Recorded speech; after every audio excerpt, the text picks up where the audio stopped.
do apóstolo Paulo aos Efésios, no capítulo de número 4.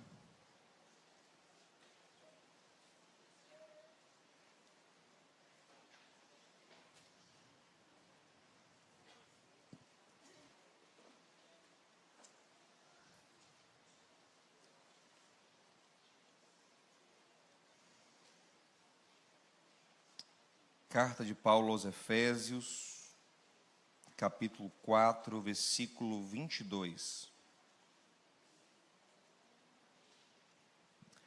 Diz assim: quanto à antiga maneira de viver, dispam-se, ou seja, tirem a roupa do velho homem, que se corrompe por desejos enganosos, para serem renovados no modo de pensar e se vestirem do novo homem.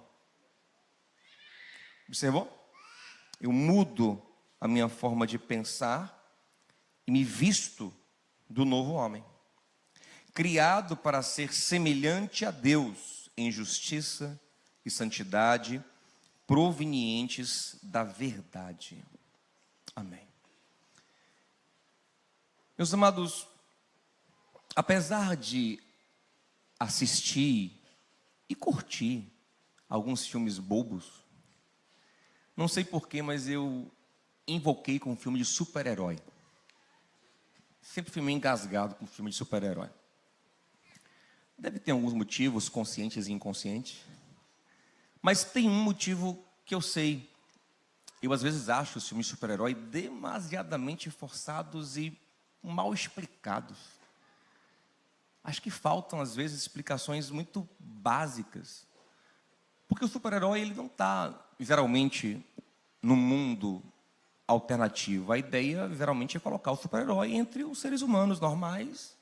E aí isso exigiria, na minha opinião, algumas explicações. Por exemplo, uma coisa muito estranha é o que acontece quando Clark Kent vira super-homem. Porque ele simplesmente tira um óculos. E aí ninguém reconhece mais ele. É a mesma cara, o mesmo cabelo, é o mesmo tudo. Mas ele tira o óculos. Ninguém me reconhece mais. Virei outra pessoa. É isso que acontece. Né? E a Lois Lane, se eu não me engano, ou é do Homem-Aranha, a Lois Lane? É dele, né? Ela é jornalista, não é isso, gente? Jornalista é uma pessoa ligada nas coisas. E ela não percebe que o cara só botou óculos. Que jornalista é essa? Então, assim, isso me incomoda, sabe? Eu sou chato nisso. Em outras coisas também. Me incomoda. Quer ver uma coisa também engraçada? Que ele está sempre com a roupa do super-homem por baixo da roupa normal dele. Ele vai trabalhar com a roupa do super-homem dentro da roupa dele. Tem uma capa ali dentro, gente. Onde que fica essa capa ali embolada? Como é que ele amarra essa capa? Eu não consigo ficar com a etiquetazinha da camisa, que me dá uma agonia. Mas ele é super-homem, né? Ele tem uma resistência especial, né? Tem uma capa ali dentro da roupa dele. Mas o pior de tudo não é isso. É que ele tem uma bota dentro do sapato. É sério, porque ele não bota a bota. Ele sai rasgando, joga o sapato. Tem uma bota vermelha dentro do sapato. Ele sai voando como super-homem. Mas assim, agora fazendo uma defesa, existe uma explicação interessante para isso. A explicação é que, quando ele assume a identidade de super-homem, ele se comporta de maneira tão diferente que ele fica irreconhecível. Que a pessoa olha e fala assim: rapaz, é a cara de Clark Kent. Mas é óbvio que não é ele. Porque olha como esse homem se comporta. Clark Kent é tímido, Clark Kent é inseguro, Clark Kent é desajeitado. Tudo que o super-homem não é. Confiante, assertivo, habilidosíssimo. Então quem olha fala assim: rapaz, Clark é a cara do super-homem. Mas é óbvio que ele não é o super-homem, porque o super-homem é o super-homem. gente, isso ilustra muito o que Paulo está falando aqui. Paulo está falando de alguém que passa a ser muito diferente, porque ele assume uma identidade nova, que é ilustrada por uma roupa nova que ele usa. Ele usa uma roupa, ele confia em algo agora que faz ele liberar um poder que está dentro dele. Porque o poder do super-homem está no Clark Kent, concorda comigo? Mas ele não se sente autorizado para agir nesse poder na identidade de Clark Kent. Mas a partir do momento que ele assume a identidade de super-homem, então o poder que está dentro dele vem para fora. E Paulo está falando aqui, em toda essa carta aos Efésios, sobre isso. Toda a carta aos Efésios é uma carta sobre assumirmos uma identidade. É uma carta sobre assumirmos um posicionamento que permite que um poder flua de dentro de nós. Mas para assumirmos esse posicionamento, Paulo fala que nós temos que trocar o modo de pensar. Olha o que ele fala, ó, sejam renovados no modo de pensar. Isso não significa apenas ter um ou outro pensamento, isso significa mudar o sistema operacional. O sistema operacional é aquilo que permite que vários aplicativos, vários programas rodem. Quem tem celular Android sabe que tem coisas do iPhone que não rodam nele. Quem tem celular da Apple sabe que tem coisas do Android e de outros sistemas que não rodam nele. Então, na verdade, você só consegue viver nesse novo homem que é gerado para a glória de Deus e que vive o que Jesus mandou, uma vida plena, num outro sistema. Qual é o sistema do velho homem? Algo que já falei aqui e vou falar sempre, porque eu mesmo preciso ouvir todos os dias e você também. O sistema do velho homem se chama meritocracia. É o sistema do mérito, que é um sistema terrível. Basicamente, o sistema do mérito, ele nos dá identidade a partir do que eu acredito que mereço. E onde está fundamentado esse mérito? Na minha natureza que veio, sei lá, por obra dos meus pais, por obra do acaso, ou nos meus feitos. Então, quando eu acho que sou muito bom, que faço muita coisa, faço muito por alguém, faço muito pelo mundo, então eu tenho muita autoestima. Ou quando eu me acho muito bonito, ou quando eu me acho muito capaz, sabe? Ou quando eu acho que eu tive uma educação maravilhosa, ou quando eu acho que eu tenho um dinheiro suficiente para ser confiante, então isso me dá uma confiança. Só que observe que essa confiança do mérito, quando eu acredito que eu sou em mim mesmo alguma coisa, automaticamente faz com que quem não é, seja o que em relação a mim, gente? Inferior. Lógico. Você entende? Se a minha percepção de valor e de identidade está fundamentada no meu mérito, ela exige que eu vá olhar para alguém e diga: esse alguém não tem, esse alguém não é, esse alguém não conquistou. E como é que eu me sinto em relação a quem não conquistou, não fez por merecer, que é o que eu fiz, mas cheio de direitos? Você entende? Então, caso eu não tenha um resultado que eu julgue ser o que é justo para mim, e caso eu não tenha uma vida melhor do que a dele, eu tenho uma sensação de injustiça. Eu sinto que eu estou sendo injustiçado por Deus e pelo mundo, afinal de contas eu faço muito mais. É aquela sensação assim: rapaz, como é que fulano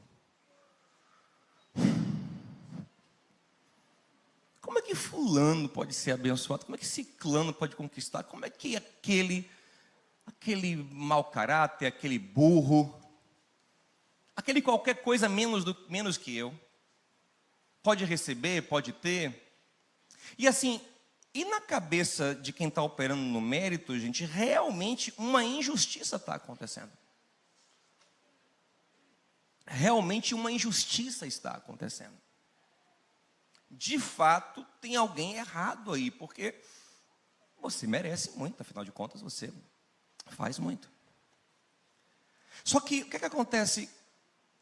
Como você confia no mérito e confia no que você faz, você vai perceber que, em certo momento, o mérito, ele de fato, eu vou agora provocar, que eu sou Apple maníaco. O mérito é Android. O mérito trava muito. O mérito dá bug pra caramba. Porque várias vezes você vai perceber que a sua percepção de mérito está extrapolada. Que a sua percepção de valor está extrapolada, porque você vai tentar fazer e você vai falhar.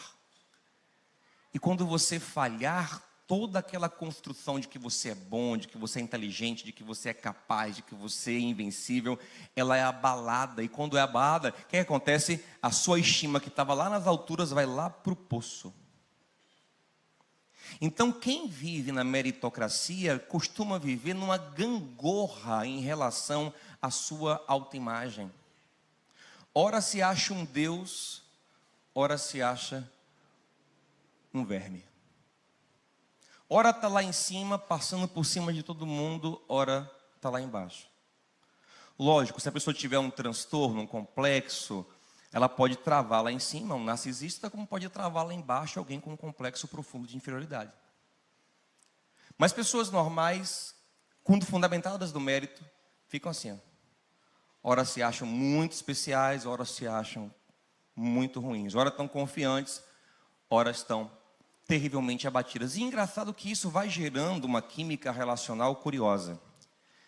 Porque pessoas que tendem mais ao arrogo, geralmente gostam de se relacionar com pessoas que tendem mais à baixa estima. Porque ela quer ser adorada. E quem vai adorá-la? Quem tem baixa estima. E o de baixa estima quer o arrogante porque lhe dá confiança. Então você dá esse match do abuso.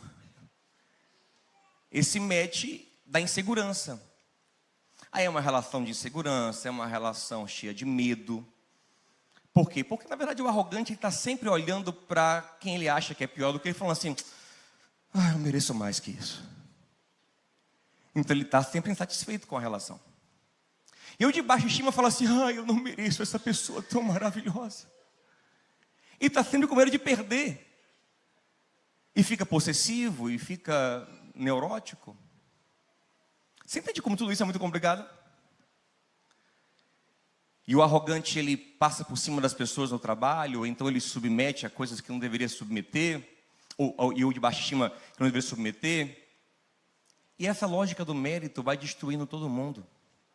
E no fim das contas fica todo mundo infeliz. Por quê? Porque quando eu acho que mereço muito, eu estou sempre insatisfeito. Você entende? Nada realmente é bom. Porque tipo assim, é bom, mas hoje é dia das mães. E vai ter mãe que vai pegar o presente e falar assim, o duro que eu dei, hein? Para gerar você, hein? Merecia mais, hein? Mas vai ter mãe, tadinha, que ela vai pegar o presente e a bichinha vai falar assim, meu Deus, como é que você gastou esse dinheiro comigo? Ai, eu não fui uma mãe ausente, ela fica culpada. Sabe o que ela vai fazer? Amanhã ela vai comprar uma coisa mais cara do que o que você deu para ela. E vai tentar compensar, sabe por quê? Porque ela se sente culpada de receber alguma coisa, porque ela acha que ela não merece nada. Que sabe assim, que ela é muito indigna. E eu não estou falando da reação humilde. Eu vou explicar o outro sistema daqui a pouco. Porque no outro sistema, qual é o sistema, pastor? Você recebe e sabe que não, você sabe que não merece, mas recebe com alegria. E o que é isso, gente? O que o que acontece quando a gente recebe o que sabe que não merece, mas aceita e recebe com alegria? Que sentimento é esse? Gratidão. O outro sistema que eu vou falar agora é o sistema da gratidão. Mas já expliquei aqui algumas vezes, muito se fala hoje de gratidão, né? Isso é engraçado que o mundo ensina uma gratidão que não existe. Existe uma gratidão que está fundamentada em mérito. É uma loucura, né, gente, o que é ensinado hoje em dia, né? Gente, vibre na gratidão. Acorde de manhã e diga, eu agradeço, porque eu mereço. Eles misturam as coisas, né? Diga eu agradeço e depois diga eu mereço. Eu agradeço porque eu mereço. Epa, são dois sistemas diferentes. Então, o sistema da gratidão, que é o sistema do Evangelho, ele funciona diferente. Por quê? Porque a antropologia dele é diferente, ok, gente? O que é antropologia? É a visão, é o estudo, a compreensão sobre o ser humano. Então, na antropologia do Evangelho bíblica, eu queria que você definitivamente escolhesse no que você quer acreditar. Porque muitas vezes a gente vem para a igreja e só que a gente não abre mão da antropologia humanista. E você tem que escolher se você quer a antropologia bíblica ou se você quer a antropologia humanista. Não dá para você ter as duas coisas ao mesmo tempo. Você pode até aprender alguma coisa com o humanismo, acredito que ele tem algo a nos ensinar. Mas ele não pode centralizar o seu pensamento. Então, na antropologia do Evangelho, gente, quem é o ser humano? Ouça isso. O ser humano, na antropologia do Evangelho, é uma criatura que fracassou. Todos nós. Nós temos que entender que Deus nos criou para um propósito, que é manifestar a sua glória, e todos nós fracassamos. Paulo vai dizer em Romanos que todos pecaram e foram destituídos da glória de Deus. E quando eles fracassam, em vez de glorificar a Deus, eles fazem o oposto, que é desonrar a Deus. Em vez de dar prazer a Deus, eles dão nojo em Deus. Por isso que Deus é justo, Paulo vai falar, quando quer destruir os seres humanos. Por quê? Porque os seres humanos, na visão bíblica, passam a ser uma praga no mundo. Gente, o que nós fazemos com pragas? Tem alguém aqui que gostaria de salvar o Aedes aegypti? Não vamos fazer uma campanha, não, gente. Pelo Aedes. Mas assim, eu tenho certeza que se o Aedes aegypti pudesse falar, ele diria que exagero. Em vez de humanismo, aedes-aegyptismo. Os filósofos dos Aedes aegypti, que besteira, quem nunca transmitiu uma chikungunya na vida? Que exagero, nós somos mosquitos bons. E entre eles lá, eles acasalam. Rapaz, como é que chama? Você está ali, gente, vendo televisão, ele vem do queixo assim, ó, pousa em seu braço assim, ó, na sua cara. Como se fosse direito dele. Vim aqui pegar o sangue. Disse, campeão, tá de boa aí? Não, só um rapidinho aqui. Ele se acha. Porque a barata, a bichinha, ainda já tem mais noção, a bichinha pelo menos, né? Ela já vem quando tá de noite. Ela vem toda assim, ó. Ela sabe que ela está errada. Mas o Aedes aegypti não. Ele é queixão. Seu filho, você bota seu bebê, gente, lá. Você beija seu bebê, bota a musiquinha, bota lá. Vem, mosquito, obrigado por colocar seu bebê aqui. Ele desce no seu bebê. E às vezes vem de galera, viu? Um monte de assim, ó. Que bicho ruim, velho. Mas ele se acha. E, gente, vou lhe falar, a distância de santidade, de pureza da gente por Aedes aegypti é menor do que da gente para Deus. Você entende isso? Pastor, mas se é assim, então por que Deus não exterminou logo essa praga chamada ser humano? E quem disse que ele não fez, gente? Você já chegou no capítulo 6 da Bíblia? no capítulo 6 do primeiro livro, Deus faz exatamente isso. Olhou para a terra e disse: rapaz, que praga é o ser humano. O bicho ruim. Vou exterminar. E fez. E pastor, como é que a gente está aqui então? Porque lá no começo de tudo, ele fez uma promessa, ele tinha um propósito. Ele queria porque queria ser glorificado nos homens. E como o primeiro Adão falhou e todos nós falhamos, ele disse: eu tenho que manter uma raça humana para um dia chegar aquele que finalmente vai satisfazer o meu coração. Aquele que finalmente eu vou olhar para ele, eu não vou sentir desprazer, pelo contrário, eu vou dizer: esse é meu filho amado, em quem minha alma tem prazer. Então, para cumprir o plano, ele escolhe um homem na época que não era que esse homem era melhor, não. Lá está escrito: Noé achou graça aos olhos de Deus. Ele era melhorzinho, mas não justificava o ser salvo, porque ninguém por nenhuma obra merece salvação. Todos nós, por nosso mérito, merecemos condenação e destruição. Enquanto você não aceitar isso, você nunca conseguirá sair do sistema do mérito. Nunca. Você precisa entender que o pecado é algo muito grave. O pecado, a desobediência, a maldade que opera em nossos corações é algo muito grave, gente. É uma afronta ao soberano, é um descumprimento total de propósito, sabe? É um contrariar da vontade santa, pura e maravilhosa e justa do proprietário do universo. E todos nós, todos os dias, o contrariamos. Por que a gente acha que merece? Lamentações 3 diz que a causa de não sermos consumidos é a misericórdia dele, que se renova todos os dias. Todos os dias ele se chateia, quando ele olha para a terra e ele vê, ele diz: nossa, mas também ele tem misericórdia e por isso nos poupa. Então, quando eu entendo isso, aí eu começo a ser preparado para ir para o outro sistema, que é o da graça de Deus. O que esse sistema tem que nos ensinar? Tem que nos ensinar o seguinte, que todos os homens foram falhando, todos indignos, todos merecedores de condenação, todos em pecado, todos deformados, todos sem ter do que se orgulhar. Até que surge um feto na barriga de uma moça na Galileia, lá em Nazaré.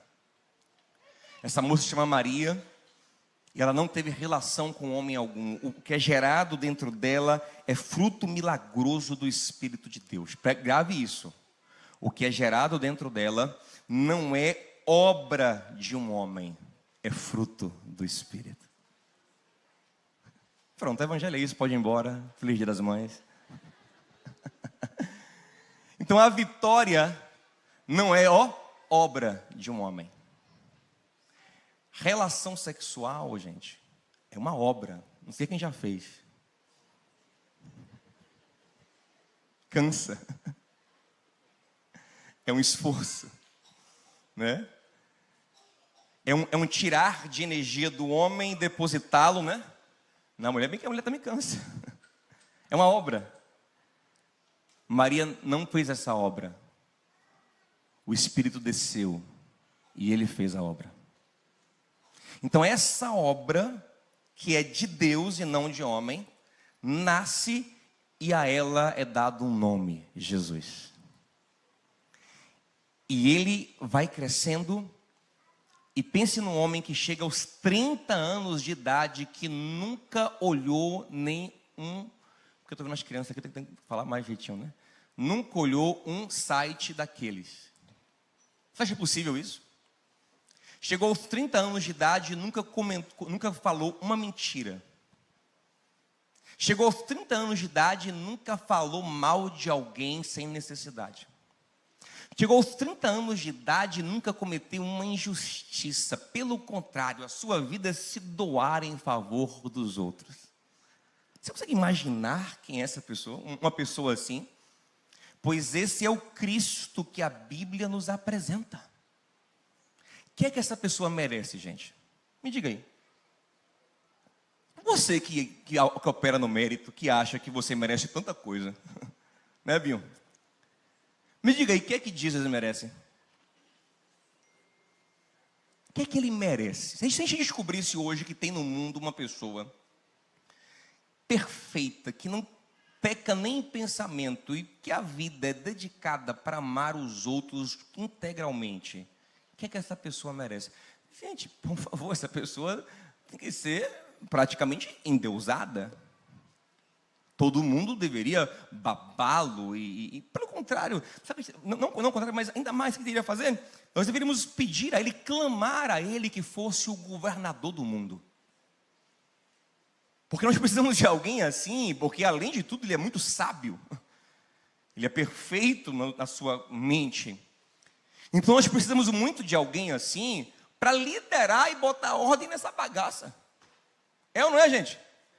Os reinos do mundo, os países, a ONU tinha que marcar uma assembleia para fazer uma votação extraordinária. Precisamos eleger um rei para o mundo. Só de falar isso, pessoal, mas do Apocalipse, fica, pastor, isso vai acontecer, com calma.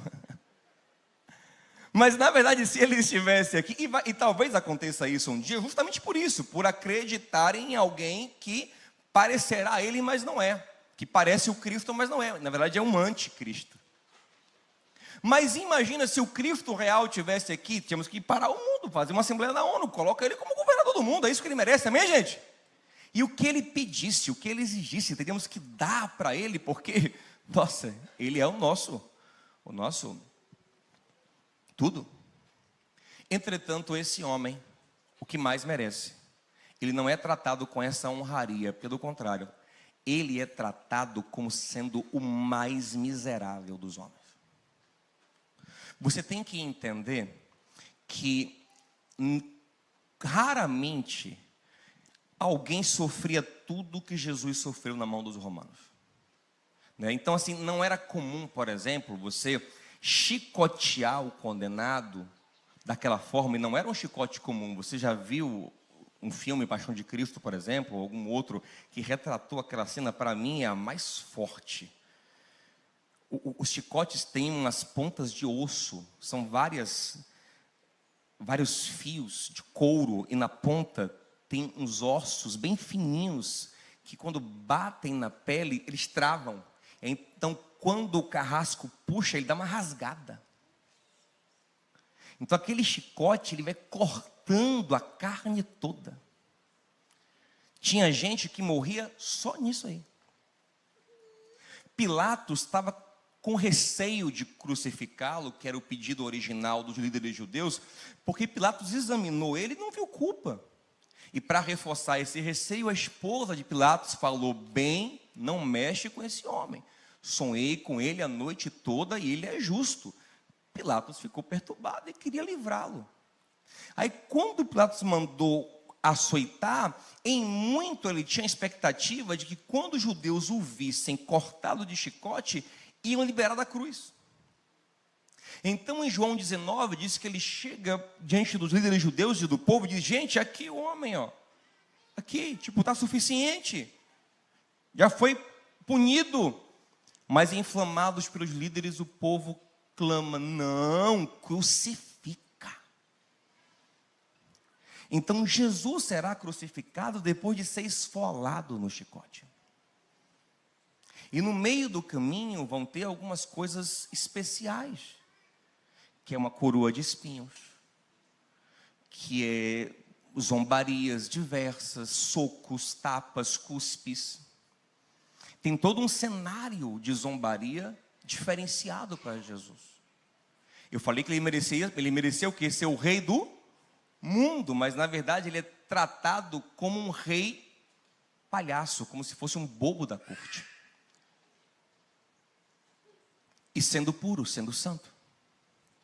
Só que o Evangelho diz que, quando a gente fala assim: gente, por que Deus permite coisas ruins acontecerem com pessoas boas? Ouça isso, esse é um pensamento meritocrata. Deus nunca permitiu que nada ruim acontecesse com alguém bom, a não ser nesse momento da história. Esse foi o único momento da história que algo ruim aconteceu com alguém bom. Porque o resto são coisas ruins que acontecem com gente ruim, como eu e você. Mas nesse momento, por amor, Deus está permitindo que coisas ruins aconteçam com uma pessoa boa. Para quê? Para que Ele possa carregar o preço do pecado de muitos. Porque Ele é tão precioso, cada gota do seu sangue é tão preciosa, que paga o pecado de milhares. Paulo explica isso em Romanos 5. O primeiro Adão teve o poder de contaminar a humanidade. Mas o segundo Adão tem poder, aleluia, de santificar a humanidade. De tão precioso que ele é. Então o Evangelho diz que quando nós olhamos para Ele e nós reconhecemos que Ele morreu no nosso lugar, que eu merecia aquilo, mas que Ele recebeu o que eu merecia, nesse momento eu estou sendo salvo. Nesse momento Ele me salva recebendo o meu castigo. Essa é a salvação de Cristo, em primeiro ponto. É uma justificação, é Ele receber o meu castigo. Você entende? Ele recebeu o meu castigo e assim Ele me salva. O nome dele, Jesus, Yeshua, significa Salvador. Então eu tenho que entender que o que Ele está fazendo por mim é uma salvação. Porque há quem pense que Jesus é um melhorador da vida. Eu vou para a igreja, eu vou ter contato com Bíblia, com religião, para melhorar. Não é sobre melhorar, é sobre salvar a sua vida. Sobre resgatar a sua vida. Vai ter um melhoramento, mas ele é posterior. A primeira fase é salvar. A primeira consciência de que você está sendo resgatado. E quem está sendo salvo, gente? Quem está sendo destruído, quem está morrendo. Um salva-vidas na praia, ele fica na areia assim, dizendo para o pessoal assim: gente, ei, você está se afogando não, né? Mas eu quero te dar uma dica, a abraçada é assim. Não, ele está ali para entrar em ação quando alguém estiver se afogando. Então, essencialmente, nós temos que entender que todos nós, sem a graça de Deus, estamos nos afogando. Jesus disse em João 3, quem crer será salvo. Mas quem não crê já está condenado. Não é nem será não, ele já está vivendo em condenação. Já está vivendo sob o peso da desgraça, que é o não viver a graça de Deus. Então, esse é o lugar que o Evangelho estabelece para a antropologia. É esse aqui. Você tem que aceitar isso, isso é o Evangelho. Mas pastor, eu não aprendi assim. Provavelmente você aprendeu errado. É isso aqui, é sobre isso. Então, só que aí agora vem a parte final para a gente se alegrar. Se Ele levou o que eu mereço, o que é que eu levo agora? Se Ele trocou de lugar comigo e recebeu o que eu mereço, o que é que eu vou receber? O que Ele merece. Então, eu vou me abrir para receber o que Cristo merece. Mas numa postura humilde. Por quê? Porque eu sei que não vem de mim, que vem dele. No sistema do mérito, eu até aceito coisas boas quando eu sou arrogante, mas achando que é por minha causa. Então eu sou ingrato, eu quero sempre mais, satisfeito, competitivo, invejoso. Mas na graça não. Na graça eu sei que em mim mesmo eu não mereço nada, mas eu me abro para receber tudo, até o céu. Até um tesouro celestial. E mais do que céu, receber a voz de Deus falando pelo Espírito Santo em nosso coração: você é meu filho amado. Aleluia. E como é que eu aceito isso? Pela fé. Porque se eu operar no mérito, eu estrago até o Evangelho. Eu falo, não, eu não mereço. Não, Deus, hoje eu não estou merecendo a tua graça. Hoje eu não estou merecendo o teu amor. Hoje eu não estou merecendo a tua bênção. Você entende? Mas quando eu opero na graça, no Evangelho, eu sei que não mereço, mas me abro para receber, então eu vivo cheio de gratidão. Olha que maravilha, a melhor coisa. Porque eu posso viver coisas boas sem ser arrogante, e posso viver coisas boas sem humilhar o outro. Por quê? Porque na meritocracia eu preciso ferir o outro. É necessário que para me afirmar grande, eu tenho que encontrar alguém pequeno. Para me afirmar bom, eu tenho que apontar que alguém é ruim. Mas no Evangelho não, como não é sobre o que eu fiz, mas é sobre o que eu recebi, eu não preciso destruir o outro, porque na verdade, Paulo fala, se você recebeu o que tem, por que se gloria como se não recebesse? Aí eu entendo que eu recebi, como é que eu vivo? Em gratidão, dizendo dele, por meio dele, e para ele são todas as coisas, então glória, pois a ele eternamente, amém? Amém, gente? E aí o que acontece? Observe, eu me encorajo para me vestir de Cristo. Eu me encorajo para viver, não a partir do que eu fiz, mas do que Ele fez, do que Ele faz por mim e do que Ele opera em mim. Efésios fala em Efésios 1:3 que em Cristo nós temos todas as bênçãos. Efésios 2:6 fala que nós estamos assentados nos lugares celestiais com Cristo. Sabe o que é isso? Autoridade. Em Romanos 8:37 fala que nós somos mais do que vencedores em todas as dificuldades em Cristo Jesus. Todas as bênçãos, mais do que vencedor, assentado com autoridade, como em Cristo. Mas observe, que para eu viver tudo isso, eu tenho que abrir mão de querer viver em mim mesmo isso tudo. Tenho que viver em Cristo. E o que é viver em Cristo? É viver pelo que o Espírito Santo faz, porque Cristo é, na verdade, ungido. E aqui vem uma coisa interessante. Até Jesus, em certo momento, se vestiu de Cristo.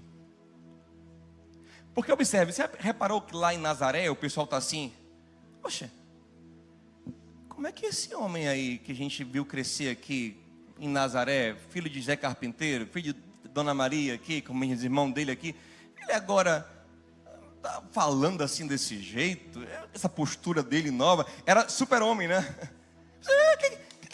É tipo assim, o super-homem assim, o que Clark quer, gente?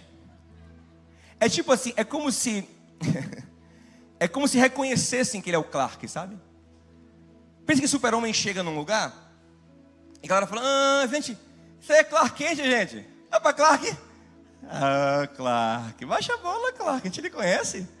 Você derrubou o café ontem ali no fundo, toda atrapalhada. Aí, lógico que Jesus não tinha pecado, mas tipo assim, ele não tinha essa postura messiânica. Até que ele se apresenta no Jordão e vem sobre ele o Espírito Santo. Ali ele veste a roupa do Cristo, do ungido. E ele justifica assim para os conterrâneos de Nazaré. Ele fala assim, ele abre o rolo de Isaías, no que hoje para a gente é o capítulo 61, e fala assim, vocês não estão entendendo nada, né? Eu vou explicar para vocês. O Espírito do Senhor está sobre mim. Eu estou ungido. Aleluia. Então eu assumo agora uma nova identidade. Oh, aleluia. Quando eu opero no sistema da graça, eu assumo uma nova identidade. Que não confia na minha capacidade, na minha habilidade, mas confia em Cristo. Confia na unção dele. Por exemplo, é Dia das Mães e tem muita mãe que não consegue exortar seus filhos, por exemplo, corrigir seus filhos, por exemplo, que é parte essencial do amor, sabia? Quem ama corrige, quem ama exorta. Mas tem mães que não conseguem fazer, sabe por quê? Porque elas têm muita culpa. Então, como elas têm muita culpa, elas tentam hipercompensar sempre com muito carinho, com muita doçura. E elas não conseguem revelar esse outro lado do amor, que é o confronto. Por quê? Porque na verdade ela está operando num sistema de mérito. Mas uma vez que ela viesse para o sistema da graça, sabe o que ia acontecer? Em relação à culpa dela, ela ia receber perdão. E ela se levantar para amar e confrontar o filho, não porque ela é boa ou porque ela sempre acertou, mas porque a graça o alcançou e a unção de Deus a empodera a confrontar o mal. Porque ela não vai no próprio nome, ela vai no nome de Jesus. Ela fala em outro nome, então ela tem uma outra roupa, ela tem uma outra postura. Então você começa a se posicionar de uma forma diferente, que não é arrogante, mas é ativa, é forte, firme. Paulo, por exemplo, fala em 1 Coríntios 15, 9 e 10, que ele não merecia ser apóstolo nele mesmo, porque ele perseguiu a igreja do Senhor.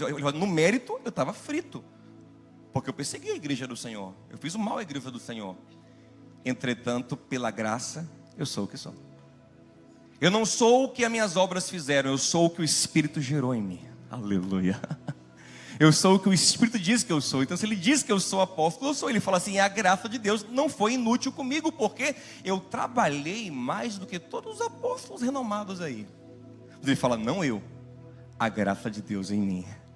Toca no seu amigo assim, deixa a graça trabalhar em você. Se empodere nela. Enquanto você ficar se empoderando no mérito, a sua vida vai ser essa gangorra. Ora está confiante, ora está sem confiança alguma. Se empoderar na graça, mesmo nos dias que você se sentir um lixo, você vai dizer, Senhor, eu sou um lixo, mas o Senhor continua sendo poderoso. A tua palavra continua sendo verdadeira, e o teu Espírito continua agindo. Aleluia, não é sobre mim. Pelo contrário, especialmente quando eu me sinto lixo, às vezes eu me quebranto, e mais flui o poder de Deus. É o que Paulo diz em 2 Coríntios 12, quando ele fala, olha, para não me ensoberbecer, Deus me fez sofrer, mas quanto mais fraco eu ficava, mais o poder dele se aperfeiçoava em mim. O poder de Deus se aperfeiçoa em nossa fraqueza. Mas você tem que desistir dessa arrogância, sabe? De, eu sei, eu tenho um talento natural aí. Até teu talento natural vem dele. Tiago 1,17, toda boa dádiva, todo dom perfeito vem. Você não tem mérito. E você começa a se posicionar como Cristo. Como é que Cristo agiria? Assim que eu vou agir, porque não é sobre mim. Você não fica com medo do que vão falar de você, do que vão dizer. Sabe por quê? Porque você está crucificado. Sabe quem é você? Sabe quem é Diogo? Um fracassado. Sabe como eu lido com o Diogo fracassado em tudo? Eu olho para a cruz e digo, ele foi crucificado ali. O Diogo pecador, miserável, indigno, ele foi crucificado, ele foi punido. Eu não preciso ficar me punindo, porque ele já foi punido. Se eu ficar me punindo e me auto-sabotando, eu não estou crendo no Evangelho. Isso é mérito. Mérito gera auto-sabotagem. Gente, pastor, mérito gera tudo de ruim, né?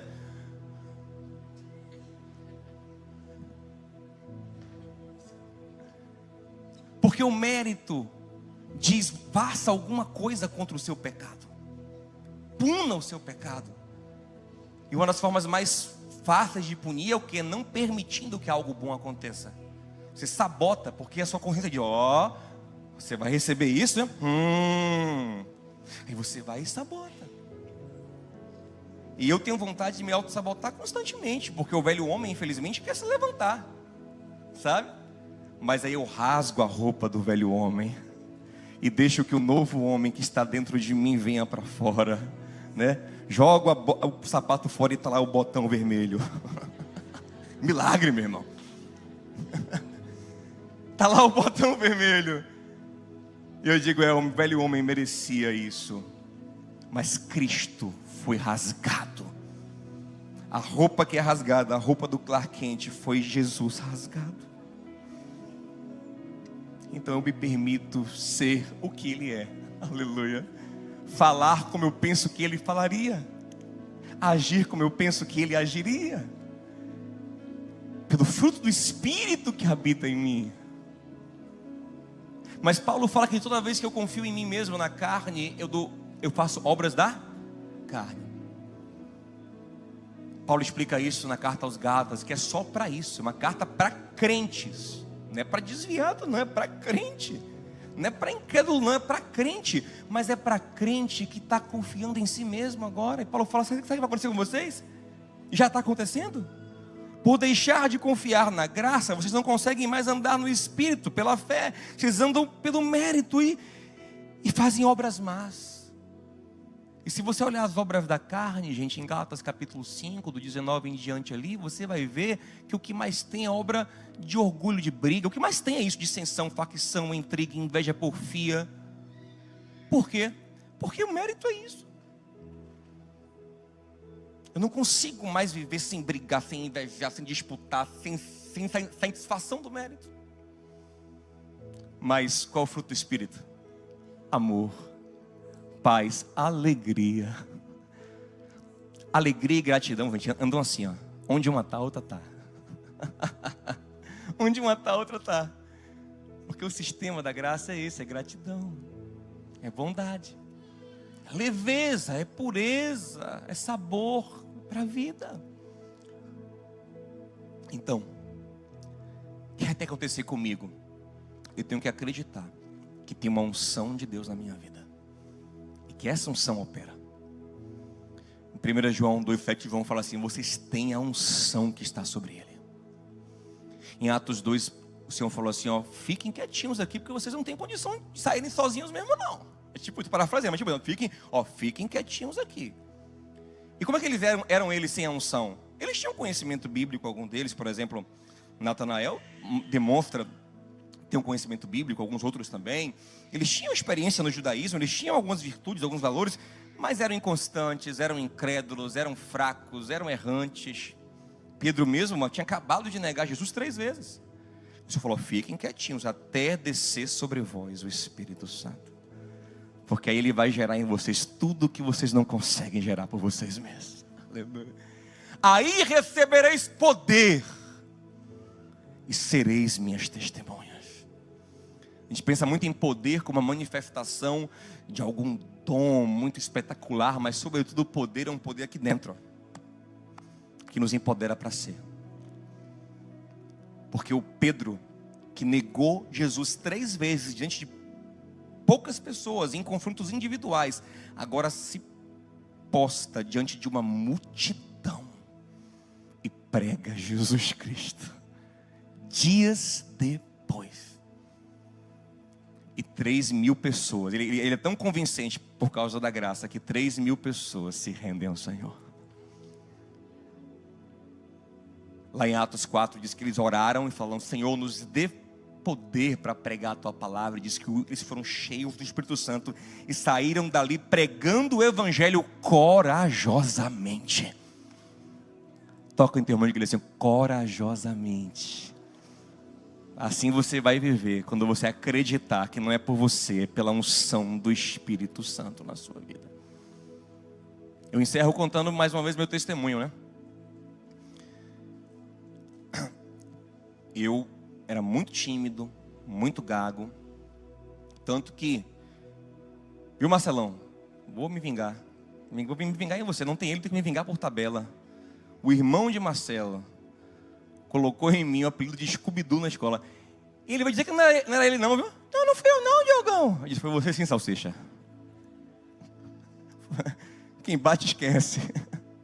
É brincadeira, não tenho mágoa zero. Pelo contrário, amo o Ingão. E sabe como é Scooby-Doo, né, gente? Ele fala assim, ó. Ninguém entende o Scooby-Doo. Então pensa uma pessoa cavernosa, como eu gosto de falar, isolada, sabe, travada. E de repente o que aconteceu? Eu acreditei e de fato recebi e criei que o Espírito do Senhor estava sobre mim. Isso me abriu, me fez rasgar e sair para o mundo. Continua em natura sendo a mesma coisa, mas por causa da unção a gente produz o que Deus quer que a gente produza. Amém? Você crê que a unção está sobre a sua vida? Fique em pé comigo, por gentileza, em nome de Jesus.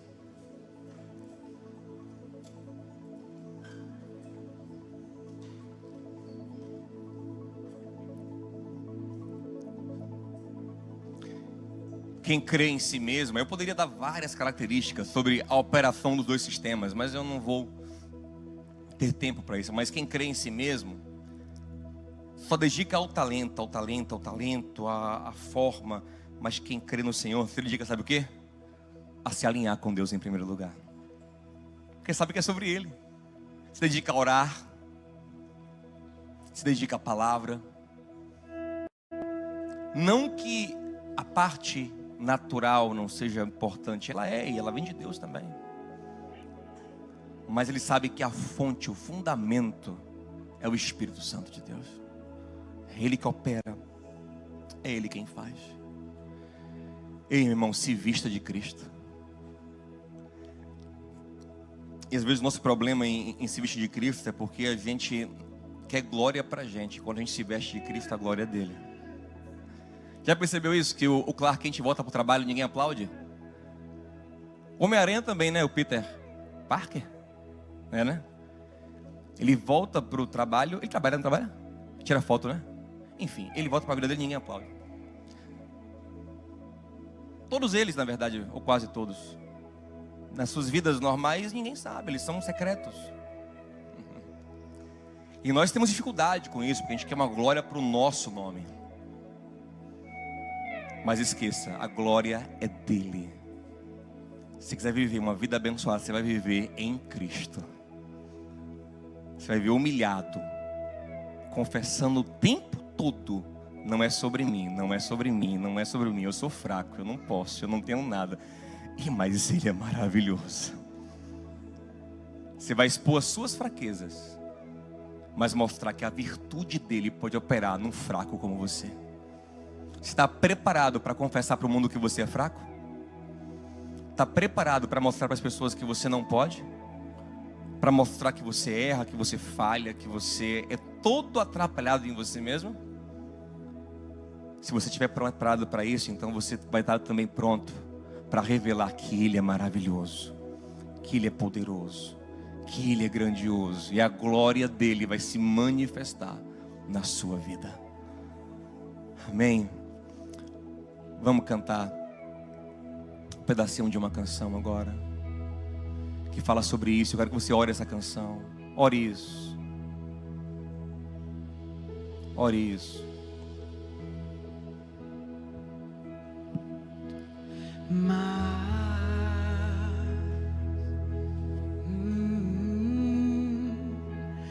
De ti. Peça a Ele isso. Mais, Senhor. Aleluia. De ti. E menos de mim,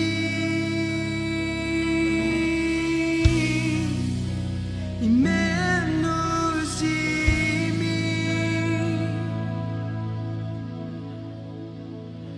e menos de mim, oh, oh, e menos de mim.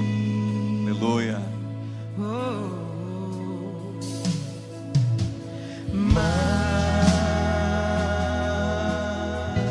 Muito mais, Senhor. De ti.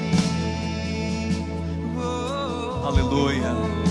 Mais, Senhor.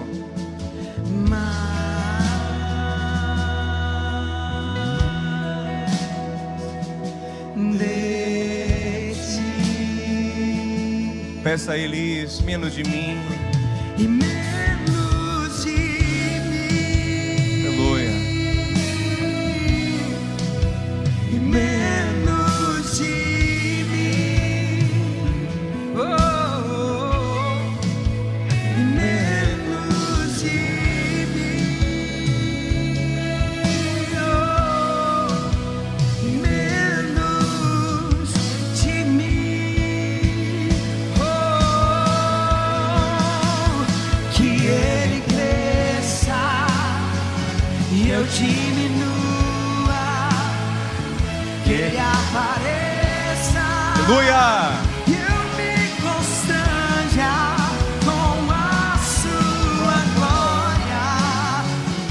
seu amor, infinita humildade, servo de todos os irmãos, que ele cresça, eu diminua, que ele apareça, eu me constranja com a sua glória, todo seu amor, infinita humildade, servo de todos os irmãos. Aleluia. Em Efésios 3:20, Paulo diz que ele é poderoso para fazer infinitamente mais do que pedimos, até do que nós imaginamos, segundo o poder dele que opera em nós.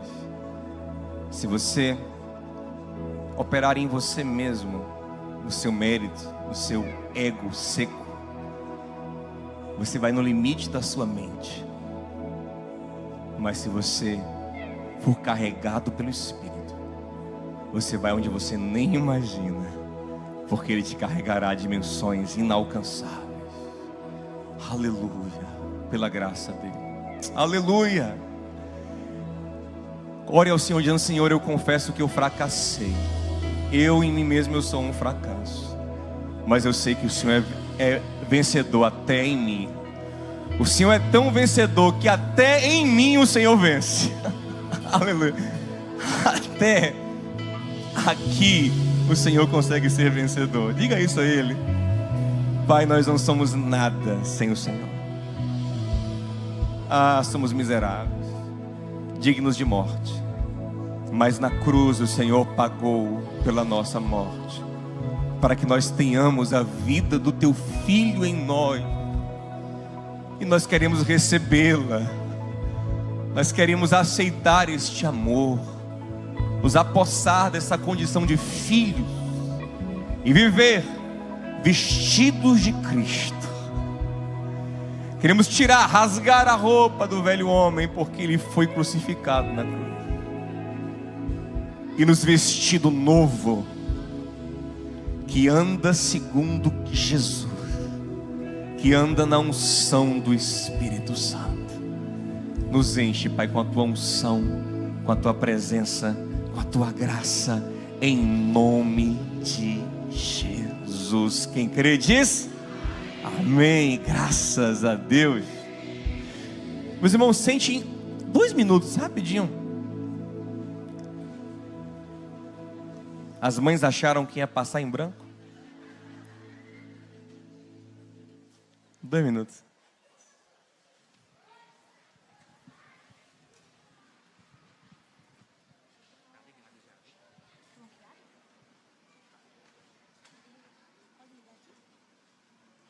Tira aqui.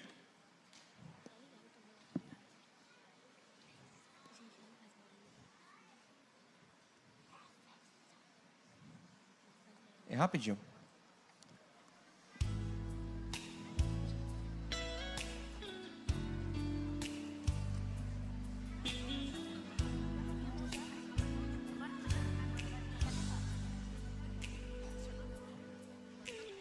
Hoje eu acordei com uma vontade enorme de dizer o quanto você é importante pra mim, mãe. Nunca alguém me olhou assim com tanta emoção. Quando eu ouço a sua voz, escuto a mesma canção que você cantava quando eu chorava sem querer dormir.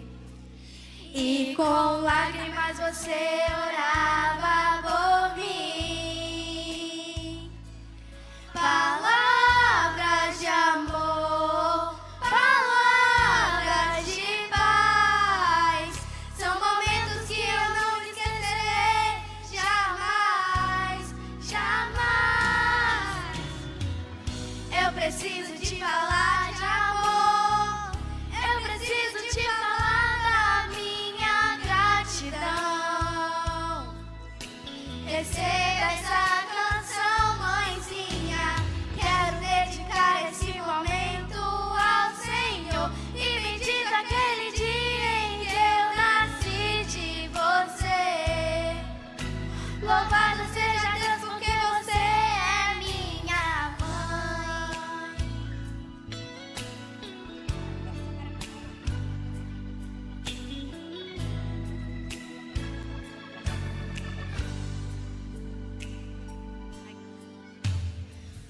alguém me olhou assim com tanta emoção.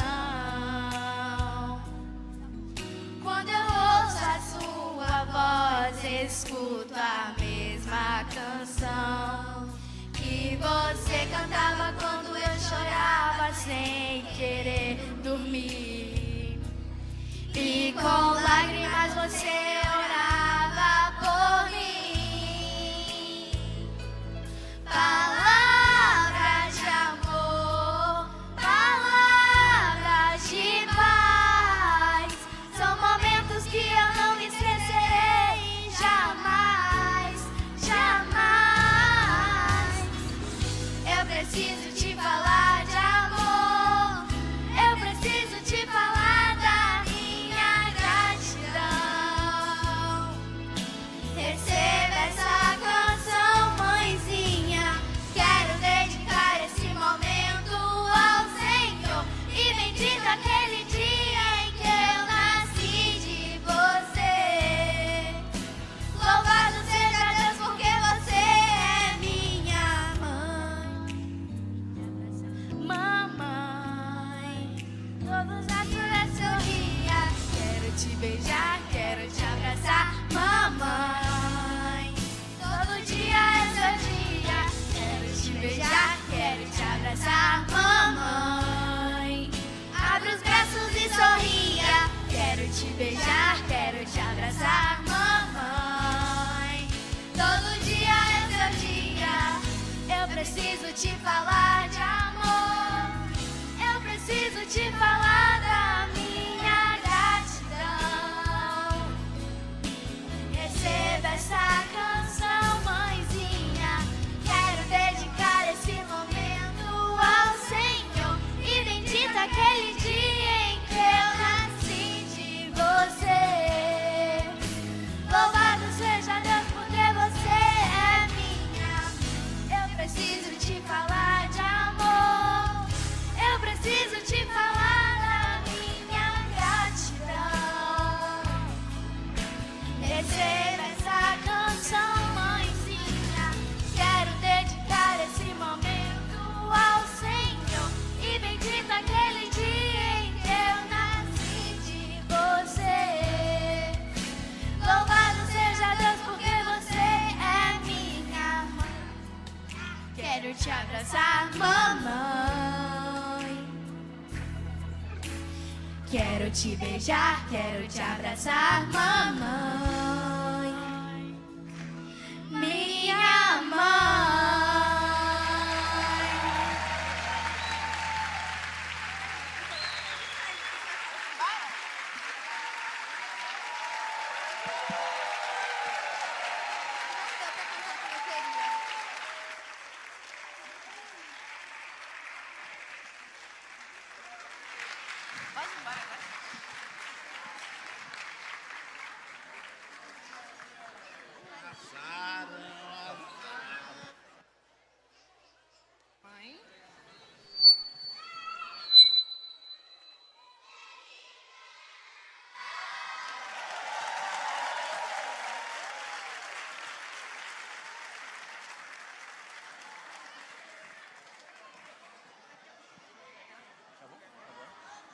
Amém. Parabéns, mamães. Feliz Dia das Mães. E o pastor, em homenagem à mamãe, acabou cedo, tá vendo aí? Glória a Deus. Que o amor de Deus, o nosso Pai, a graça de Cristo, nosso Senhor, comunhão e consolação abundante, seja em cada coração, em cada casa, em cada mamãe. Deus te abençoe. Tenha uma semana maravilhosa, vestido de Cristo. Em nome de Jesus, Deus te abençoe, meu irmão, minha irmã.